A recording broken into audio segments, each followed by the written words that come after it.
जिज्ञास spiritual चॅनलवर आपले स्वागत आहे। आज आपण जाणून घेऊया कमळगट्टा माळेचे रहस्य। श्रीयंत्र पूजेत यालाच इतके महत्त्व का आहे?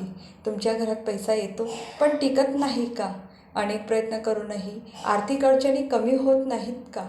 मग आजचा हा व्हिडिओ शेवटपर्यंत नक्की पहा, कारण आज आपण जाणून घेणार आहोत श्रीयंत्र पूजेत वापरल्या जाणाऱ्या कमळगट्टा माळेचे अद्भुत आध्यात्मिक महत्त्व।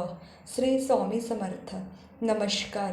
सनातन धर्मामध्ये माता लक्ष्मी या धन, वैभव, समृद्धी आणि सौभाग्याच्या अधिष्ठात्री देवी मानल्या जातात।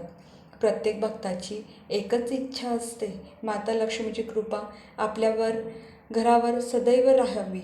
पण तुम्ही कधी विचार केला आहे का, श्रीयंत्र पूजेमध्ये कमळगट्टा माळेचाच वापर का केला जातो? यामागे एक सुंदर आध्यात्मिक भावना आहे। कमळ हे माता लक्ष्मीचे अत्यंत प्रिय फूल मानले जाते।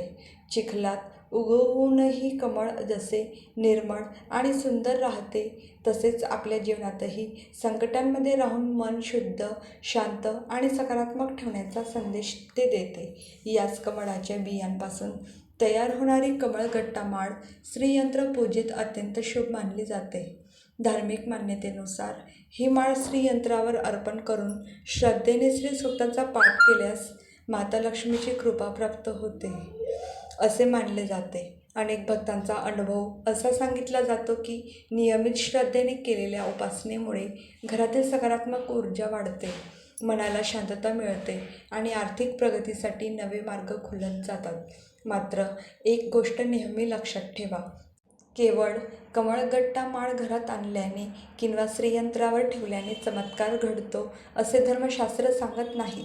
खरी शक्ती असते ती श्रद्धा, सातत्य, प्रामाणिकपणा, चांगले कर्म आणि ईश्वरावरील अढळ विश्वास यामध्ये।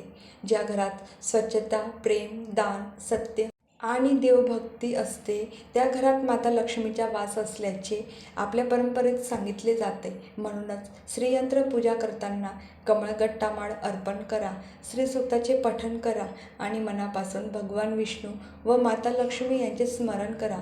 विश्वास, भक्ती आणि सदाचार यांची जोड मिळाली की जीवनात सकारात्मक बदल घडू लागतात अशी धार्मिक श्रद्धा आहे। जर ही माहिती तुम्हाला आवडली असेल तर व्हिडिओला लाईक करा, आपल्या मित्रपरिवारासोबत शेअर करा आणि अशाच धार्मिक, आध्यात्मिक आणि सनातन ज्ञानाचे परिपूर्ण व्हिडिओंसाठी आमच्या चॅनलला सबस्क्राईब करा। कमेंटमध्ये नक्की लिहा। श्री स्वामी समर्थ। भगवान श्री हरी, विष्णू आणि माता महालक्ष्मीची कृपा तुमच्या आणि तुमच्या परिवारावर सदैव राहो। धन्यवाद।